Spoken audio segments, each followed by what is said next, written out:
बिस्मिल्लाहिर्रहमानिर्रहीम। अस्सलामुअलैकुम एवरीवन। मेरा नाम है अज़मा क़य्यूम और आप देख रहे हैं इंजॉय स्टडीज़ में तमाम स्टूडेंट्स को, नए और पुराने स्टूडेंट्स को वेलकम करती हूँ। आज की इस लास्ट वीडियो में CS 610 की आखिरी 5 लेक्चर इंशाल्लाह कंप्लीट हो जाएंगे और ये आपकी सीरीज़ कंप्लीट हो जाएगी। मैंने बहुत मुश्किल से इसको कंप्लीट किया है, टाइम नहीं मिल रहा था एंड आई होप आप लोगों का रिस्पांस अच्छा होगा और जो मैंने समझाया है काफ़ी हद तक आपको समझ आ जाएगा। मैं कोई सीनियर मतलब टीचर नहीं हूँ, मैं खुद स्टूडेंट हूँ, इसलिए जिस तरह से मैंने पढ़ा है उस तरह से मैंने आपको सिखा दिया। अगर आप लोगों को ठीक से समझ नहीं आ रही या फिर कोई चीज़ रहती है तो आपको बेहतर होगा कि आप किसी ऐसे प्रोफेसर वगैरह के लेक्चर सुने जिन्होंने एक एक चीज़ इन डिटेल बताई, क्योंकि ये शॉर्ट लेक्चर्स हैं तो शॉर्ट लेक्चर्स में कभी भी कोई चीज़ कंप्लीट नहीं आती। यहाँ पर मैं आपको इम्पॉर्टेंट चीज़ें बताती हूँ, उनको थोड़ा सा याद करने का कह सकते हैं कि आपको रास्ता थोड़ा सा दिखा रही हूँ। उसके बाद अगर आप अभी एंड पे देख रहे हैं लेक्चर्स तो अभी ये शॉर्ट लेक्चर्स आपके लिए बेस्ट हैं। उम्मीद करती हूँ अभी जो समझाऊंगी या जो पहले समझाया वो अच्छे से आपको समझ आ गया है। तो लेक्चर स्टार्ट करते हैं। Lecture number 41 IP routing part 3। 2 part हम पिछले लेक्चर्स में पढ़ चुके हैं, अब पार्ट 3 यानी कि IP रूटिंग या राउटिंग के बारे में ही सारी बात की जाएगी। तो सबसे पहले है रूट्स एंड डाटा ट्रैफिक। अगर मैंने कोई वर्ड गलत प्रोनाउंस किया है तो उसको इग्नोर करें और जो बता रही हूँ उसको अच्छे से सुन लें, ठीक है।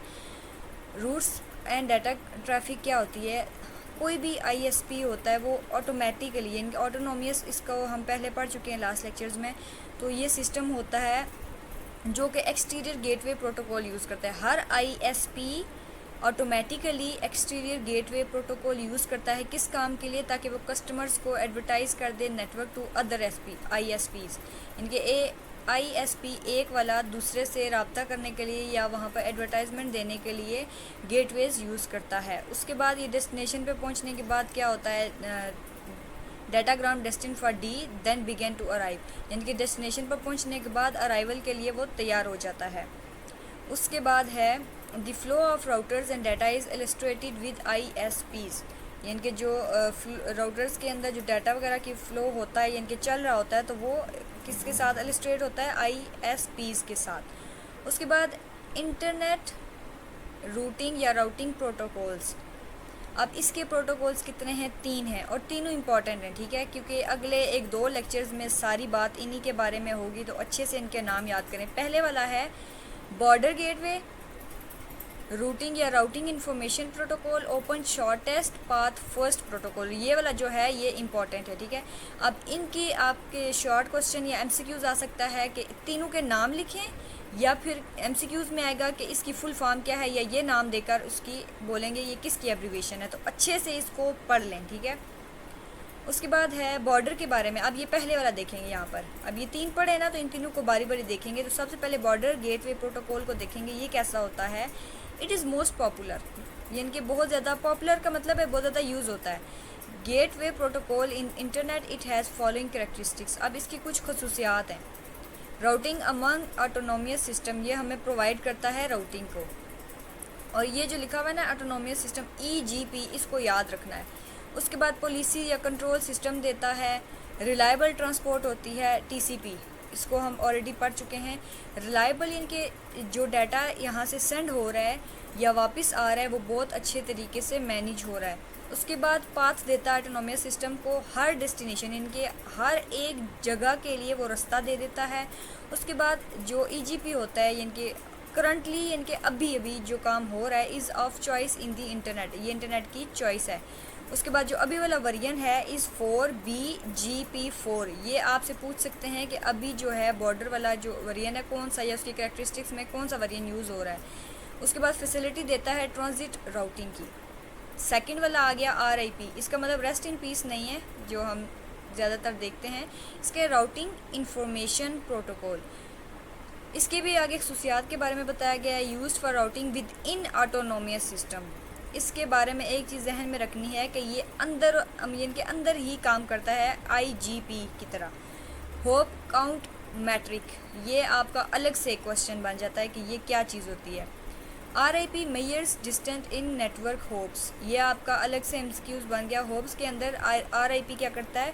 नेटवर्क में रास्ता नापता है कि कितना रास्ता है। Where each network between the source and destination counts as a single hop, उसके बाद ये UDP को यूज़ करता है सारे मैसेजेस को एक जगह से दूसरी जगह पहुंचाने के लिए। और उसके बाद लोकल एरिया नेटवर्क के अंदर भी यूज़ होता है। इसका जो डिस्टेंस वेक्टर होता है वो एल्गोरिदम यूज़ करता है, ठीक है। यानी कि it uses distance vector algorithm, यानी कि ख़ास किस्म का प्रोसीजर होता है जो इसके अंदर यूज़ होता है। होस्ट को अलाउ करता है कि वो कोई भी पैसिवली सुने और उसके बाद उसको राउटिंग टेबल के अंदर अपडेट कर दें।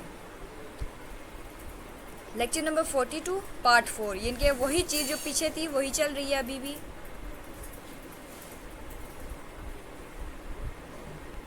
लेक्चर 42 के अंदर हमें बता रहे हैं कि RIP पैकेट फॉर्मेट किस तरह का होता है। तो ये कह रहे हैं जो वेरिएंट 2 है RIP का वो इस तरह का फॉर्मेट उसका होता है, यानी कि 0 से लेके 8, 8 से 16, 24 और 31। उसके बाद ये आपको याद नहीं करना, बस एक दफ़ा देख लो कि कमांड किस तरह से दी जाती है। इसके अंदर वेरिएंट 2 है, वेरिएंट 2 के अंदर बस ये जो दो चीज़ें हैं ना, family of net 1, route tag for net 1, इस तरह से बस याद कर लो। और इस तरह का कुछ आता नहीं है इसमें पेपर के अंदर। दी open shortest path first protocol OSPF, यानी कि जो हमने 3 पॉइंट पढ़े थे उसका तीसरा पॉइंट अभी स्टार्ट हो रहा है OSPF। और ये वाला जो है ये इम्पोर्टेंट है, इससे यानी कि इसकी जो फुल फॉर्म है ये अक्सर पेपर में आ जाती है। तो कह रहे हैं जैसा जैसा कि इंटरनेट का साइज़ बढ़ता गया है तो ये क्या हुआ, इसकी ऑर्गेनाइजेशन भी बढ़ती गई। यानी कि जब चीज़ उसका इंटरनेट का साइज़ बढ़ा तो उसको मैनेज करने के लिए जो इदारा था वो भी बढ़ता गया। तो इसके बाद क्या हुआ, इन पार्टिकुलर लार्ज ISPs अपीयर्ड। तो ज़ाहिर बात है जब सब कुछ इतना बढ़ गया तो ISPs की जो साइज़ वगैरह थे वो भी बढ़ गए। तो इस डिमांड को पूरा करने के लिए क्या हुआ, routing protocol that can scale to large organisation, the IETF devised and IGP known as the open shortest path first protocol. यानी कि ज़रूरत से ज़्यादा जब डिमांड बढ़ गई, ऑर्गेनाइजेशन बढ़ गई, तो इस चीज़ को, इस सारे सिस्टम को मैनेज करने के लिए open shortest path first protocol को इंट्रोड्यूस करवाया गया।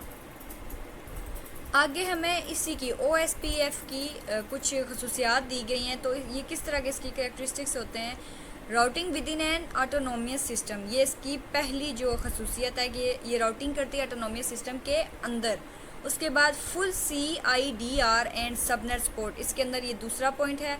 उसके बाद है ऑथेंटिकेटेड मैसेज एक्सचेंज, यानी कि जो मैसेज एक्सचेंज होते हैं बहुत ऑथेंटिक होते हैं और अच्छे तरीके, यानी कि 100% प्रूव्ड होते हैं। और इसके अंदर जो डिटेल लिखी हुई है ये एक दफ़ा आपने पढ़ लेनी है, MCQs आ सकता है। इम्पोर्टेड राउट्स या roots, OSPF allows a router to introduce routes learned from another means, यानी कि अलाउ करता है राउटर को कि इसके अंदर जो रास्ते हैं ना, रूट्स हैं, वो सीखे दूसरे, मतलब जैसे नॉर्मली काम आप कर रहे हो उसके अलावा दूसरे तरीके से भी उसको सीखना शुरू करो, फ्रॉम BGP। इसके अंदर लिंक स्टेट एल्गोरिदम होता है जो कि ये अब यहाँ पर कह रहे हैं OSPF क्या करता है, लिंक स्टेट राउटिंग सिस्टम को यूज़ करता है। उसके बाद मल्टी एक्सेस नेटवर्क को बहुत ज़्यादा सपोर्ट करता है, कौन, ये वाला OSPF। तो ये इसकी तकरीबन 1 2 3 4 5 6 पॉइंट्स है जिनको आपने अच्छे तरीके से याद रखना है। अब इसका ग्राफ किस तरह से होता है, network and routers can be illustrated using OSPF graph. OSPF graph को यूज़ करके ये इलस्ट्रेट यानी कि काम कर सकते हैं, कौन, नेटवर्क और राउटर। राउटर क्या करता है, करस्पॉन्ड टू नोड्स इन OSP ग्राफ, ये इसके करस्पॉन्डिंग काम कर रहा होता है। और इंटरनेट के बारे में बताया गया, ये consist of 7 network interconnected by router. Internet के अंदर 7 नेटवर्क होते हैं जो आपस में जुड़े होते हैं, किसकी मदद से, राउटर की मदद से। अब यहाँ पे शायद उन्होंने बताया हो, हाँ ये देखें 1 2 3 4 5 6 7, ये 7 हैं और ये इसके अंदर मुख्तलिफ राउटर्स हैं जो एक दूसरे के साथ इनको जोड़ रहे हैं। और इसकी सेकंड फॉर्म ये भी हो सकती है कि इस तरह अगर आप नहीं डालोगे तो ये वाली शक्ल जो है इसको डाल सकते हैं, 1 2, ये तीसरा, चौथा, 5वां और 6वां। अगर आपके पास ये ग्राफ बनाने के लिए आ गया तो इस तरह से देख लें, आप इसको MS पेंट पर अच्छे तरीके से बना सकते हैं अगर ये आपके जहन में हुआ तो। अब इसका एरिया कैसा होता है इसी टॉपिक में देखेंगे। OSPF अलाउ करता है सब डिवीजन, ये छोटे छोटे पार्ट्स में किसी चीज़ को डिवाइड करना, autonomous system into area. The link status information is propagated within an area, यानी कि लिंक्स जो स्टेटस होता है वो सारा प्रोपगेट ये काम कर रहा होता है एरिया के अंदर। उसके बाद कह रहे हैं the routes are summarised before being propagate, यानी कि प्रोपगेट होने से पहले जो रूट्स होते हैं उनको पहले शॉर्ट फॉर्म में यानी कि कम समरी बना दी जाती है, कम इंफॉर्मेशन के साथ उसको पहले सेट किया जाता है दूसरे एरिया के लिए। तो ये क्या करता है, reduces overhead less broadcast traffic. Overhead का मतलब है कि ज़रूरत से ज़्यादा रश पड़ जाना या एक ही चीज़ का बार बार आना, इस चीज़ को ये कम कर देता है। कौन, OSPF एरियाज़ के अंदर ये सारा काम हो रहा होता है। लेक्चर नंबर 43 ये भी उसी को लेकर चल रहा है, part 5, internet multicast routing. Multicast का मतलब यहाँ से आप याद रखें एक से ज़्यादा चीज़ के बारे में बात हो रही है। Internet multicast routing is difficult because internet multicast allows arbitrary computer to join multicast group at any time, यानी कि बहुत ज़्यादा कंप्यूटर को किसी भी वक्त एक साथ जुड़ने के लिए अलाउ कर देता है। तो ये चीज़ जो है डिफ़िकल्ट हो जाती है क्योंकि रश पड़ जाता है, ट्रैफिक हो जाती है, तो उसके सिग्नल्स जैम होते हैं। तो ये बहुत ज़्यादा आप कह सकते हो अनोइंग होता है। IP मल्टीकास्ट सिमेंटिक्स, ये क्या होते हैं, इनके अंदर एनोमियस इन 2 वेज, इसके अंदर जो 2 तरह के मतलब काम कर रहे होते हैं IP multicast groups. Neither a sender nor a receiver, ना ही सेंडर और ना ही रिसीवर ये जान रहे होते हैं आइडेंटिटी और the number of groups member. Receiver और सेंडर को नहीं पता होता, आइडेंटिटी को समझ ले नाम, ना नाम पता होता है ना ग्रुप मेंबर्स के बारे में पता होता है। उसके बाद router and host do not know which application will send a datagram to the group. Router और होस्ट दोनों को नहीं पता होता कि कौन सी एप्लीकेशन है जो डाटाग्राम सेंड करेगी ग्रुप के अंदर। IGMP, the standard protocol exist that allow a host. अब ये आपसे पूछ सकते हैं स्टैंडर्ड प्रोटोकॉल कौन सा हो सकता है, तो ये क्वेश्चन है आपको यहाँ पे मैं लिख देती हूँ, आपने इसको अच्छे से याद कर लेना है। स्टैंडर्ड प्रोटोकॉल वो होता है जो अलाउ करता है किसी भी होस्ट को कि वो इन्फॉर्म करे अपने करीबी राउटर को, होस्ट इन्फॉर्म करे अपने करीबी राउटर को जब भी होस्ट को किसी चीज़ की ज़रूरत हो ज्वाइन करने के लिए या फिर छोड़ने के लिए। अगर उसने किसी के साथ कनेक्शन बनाया हुआ है ना, तो होस्ट अपने पास वाले राउटर को बताएगा कि मुझे या तो ज्वाइन करना है अपना लिंक या उसको तोड़ना है।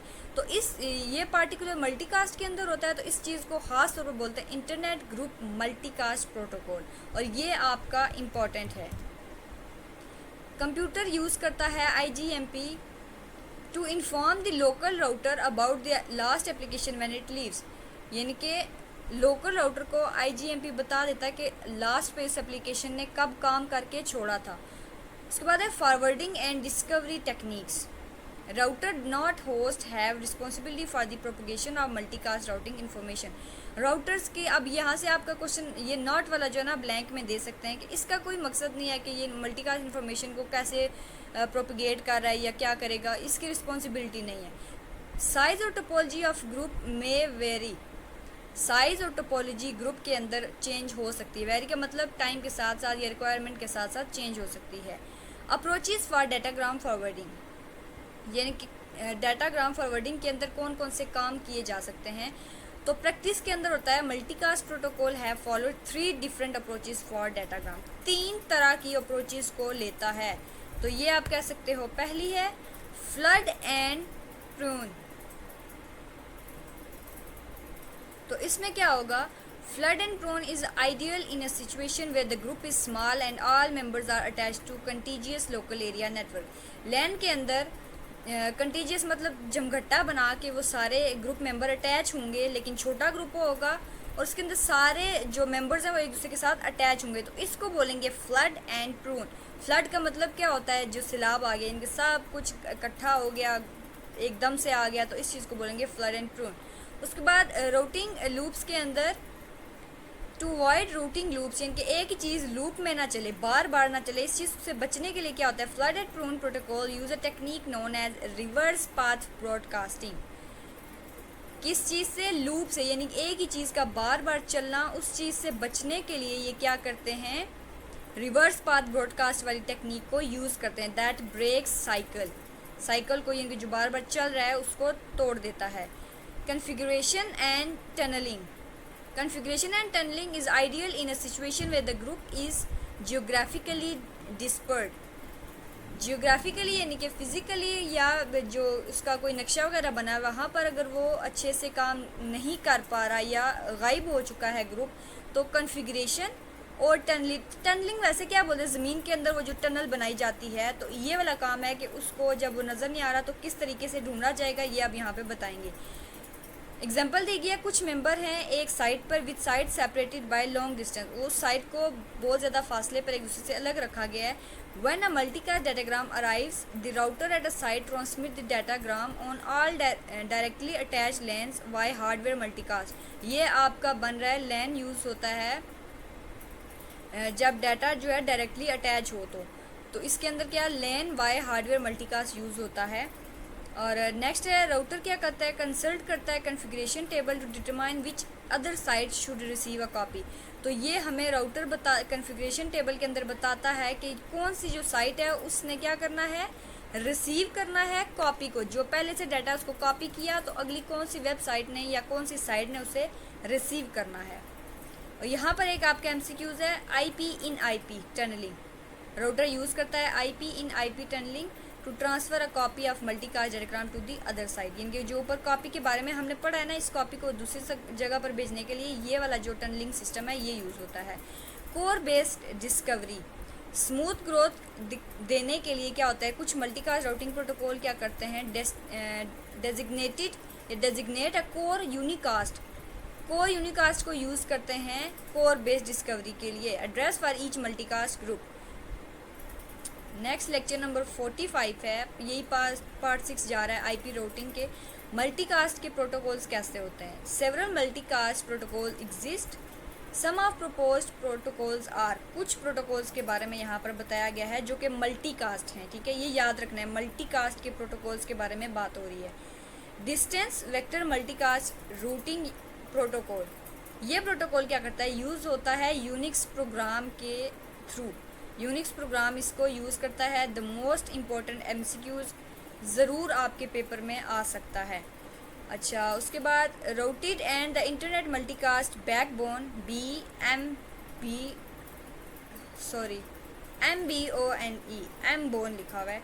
DVMRP performs local multicast and use IP encapsulation. अब ये इसके बारे में बता रहे हैं, DVMPR जो टॉपिक हम पढ़ रहे हैं ना उसके बारे में बता रहे हैं कि ये क्या चीज़ यूज़ करता है। और उसके बाद क्या करता है, send multicast datagram from one side to the internet to other, यानी कि डाटा के बारे में ही हो रहा है। नेटवर्क के बारे में पढ़ें तो यहाँ पर ज़्यादा चीज़ डाटा के बारे में होगी जो एक जगह से दूसरी जगह सेंड हो रहा है, तो ये किस तरह से हो रहा है, कौन कौन सी लेयर्स यूज़ हो रही हैं उसके बारे में सारा होगा।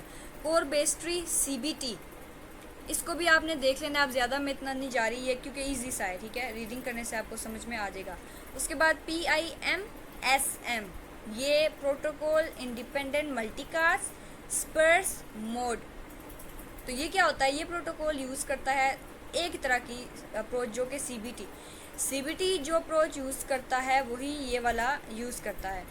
उसके बाद protocol independent multicast dense mode, ऊपर कौन सा था, स्पेर्स मोड, और यहाँ पर डेंस मोड है। ये क्या करता है, विद इन एन ऑर्गेनाइजेशन, ये प्रोटोकॉल ऑर्गेनाइजेशन के अंदर उसी तरह से काम करता है। Routers that use PIMDM broadcast, जो राउटर इस चीज़ को यूज़ करते हैं वो क्या करते हैं, multicast packets to all locations within the organisation, ये भी ऑर्गेनाइजेशन के अंदर ही काम कर रहे होते हैं।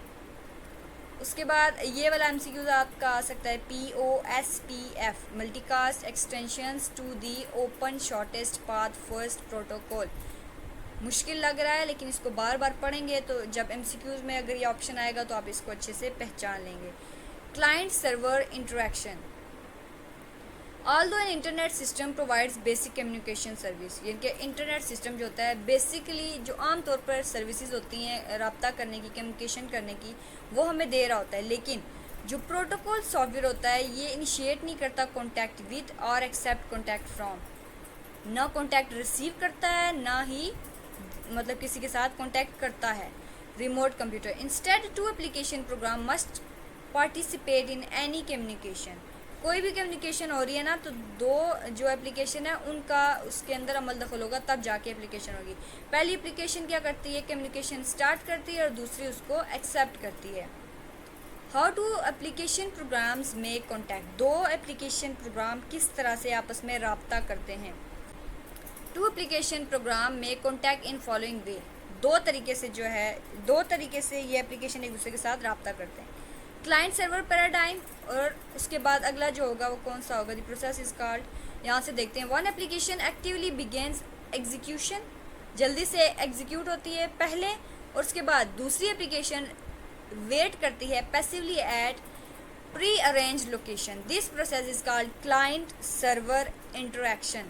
पहली स्टार्ट करती है, दूसरी वेट करती है, और उसके बाद काम करते हैं। तो क्लाइंट सर्वर वाली पैराडाइम में क्या होता है, सारे के सारे नेटवर्क इसको यूज़ करते हैं, और उसके बाद passive program is called the server and the active program is called the client. जो एक्टिव है यानी कि काम कर रहा है समझ लें, उसको कहते हैं क्लाइंट, और जो पैसिव है वो क्या होगा, सर्वर। इसके आगे क्लाइंट्स के कुछ करैक्टरिस्टिक्स दिए हुए हैं। आर्बिट्रेरी एप्लीकेशन प्रोग्राम होते हैं क्लाइंट के, टेम्परेरी इनके क्लाइंट के साथ इसका इंट्रैक्शन होता है। It can also perform other computation, यानी कि जो ये काम कर रहा है ना आर्बिट्रेरी एप्लीकेशन के तौर पर, या क्लाइंट को टेम्परेरी जो सर्विसेज दे रहा है, लेकिन ये कुछ और काम भी कंप्यूटेशन के तौर पर कर सकता है। It is invoke directly by the user, ये यूज़र के तरफ से डायरेक्टली इन्वोक किया जा सकता है। It runs locally on the users computer के अंदर लोकल लेवल पे चल रहा होता है। उसके बाद सर्वर के साथ जो है ये खुद जो है कॉन्टैक्ट या इंट्रैक्शन स्टार्ट करता है, और it contacts one server at a time, एक से ज़्यादा के साथ ये कॉन्टैक्ट नहीं कर सकता। अब ऊपर क्या क्लाइंट की थी कुछ खुसूसियात, अब सर्वर की हैं। स्पेशल पर्पस होता है, प्रिविलेज प्रोग्राम होता है। प्रिविलेज मतलब इसके अंदर बहुत ज़्यादा इसको सहूलियात दी जाती हैं। उसके बाद वन सर्विस प्रोवाइड करने के लिए डेडिकेटेड होता है, एक से ज़्यादा सर्विस नहीं देनी, ठीक है। अगर पानी मांगा है तो पानी मिलेगा, और ज़्यादा चौड़ा होने की ज़रूरत नहीं है। It can handle multiple remote client simultaneously, बहुत सारे रिमोट क्लाइंट्स को ये हैंडल कर सकता है। उसके बाद ये क्या कर रहा है, invoke automatically when system boots, system अगर बूट हो जाए तो ये खुद उसको ब्रेक डाउन कर देता है। एग्जीक्यूट्स फॉरएवर, हमेशा चलता रहता है जब तक इसके अंदर सिस्टम बूट ना हो। ये ना हो ऊपर लाइन में और लिखा है, नीचे वाली लाइन में और लिखा है। जब इसको आप अच्छे से 3-4 दफ़ा रीड करेंगे तो इंशाल्लाह आपके दिमाग में पक्का बैठ जाएगा। क्लाइंट के कॉन्टैक्ट के लिए वेट करता है, उसके बाद रिक्वेस्ट जो है क्लाइंट से रिसीव करता है और एक्सेप्ट भी करता है। Transport protocol and client server. उसके बाद क्या है, ये मेरे ख्याल में इंटरेक्शन वर्ड लिखा हुआ है, ठीक है, इसकी स्पेलिंग मिस्टेक है। बहुत सारे प्रोग्राम क्या करते हैं, क्लाइंट और सर्वर यूज़ करते हैं ट्रांसपोर्ट प्रोटोकॉल टू कम्युनिकेट, जैसा कि अब यहाँ नीचे एग्जांपल में बताया गया है कि ये क्लाइंट का है और ये सर्वर का है। इंटरनेट ने इन दोनों को जोड़ दिया, तो जब यहाँ से डाटा इधर जा रहा है, यहाँ पहुँचने के बाद वापस आ रहा है, तो ये समझ लें एक दूसरे के साथ कम्युनिकेट कर रहे हैं। लेक्चर नंबर 45 है कोर्स रिवीजन। इसमें कुछ भी आपको समझाने वाला नहीं है, लेकिन इसको आप एक दफ़ा पढ़ लेना कि आपने बुक के अंदर कौन कौन सी चीज़ पढ़ी है। ये जैसा कि लैंड टोपोलॉजीज़ हैं, स्टार, रिंग, बस, ये सारी आपने पढ़ी। पॉइंट टू पॉइंट कम्युनिकेशन कैसे होती है, या मल्टी पॉइंट के साथ कैसे कम्युनिकेशन होती है। तो यहाँ पर आपको मतलब समझाने वाला कुछ नहीं है, तो मैं यहाँ पर वीडियो को करती हूँ बंद। रखिएगा अपना बहुत सारा ख्याल, चैनल को सब्सक्राइब ज़रूर करिएगा। इंशाल्लाह इस चैनल पे आपको मज़ीद लेक्चर सीरीज़ मिलेंगी, तो इस चैनल के साथ जुड़े रहिए और अपना और अपने प्यार को बहुत सारा ख्याल रखिए। Wish you good luck for your exam. इंशाल्लाह आपके बहुत अच्छे एग्ज़ाम्स होंगे। आपने मुझे कमेंट सेक्शन में ज़रूर बताना है, और फ़ाइनल टर्म की वीडियो हो सकता है मैं ना बना पाऊँ, क्योंकि अब मुझे अपने एग्ज़ाम्स पर भी फोकस करना है। तो अगर टाइम मिला तो बना दूँगी, अगर ना मिला तो उसके लिए माज़रत। तब तक के लिए रखिएगा अपना बहुत सारा ख्याल। अल्लाह निगहबान।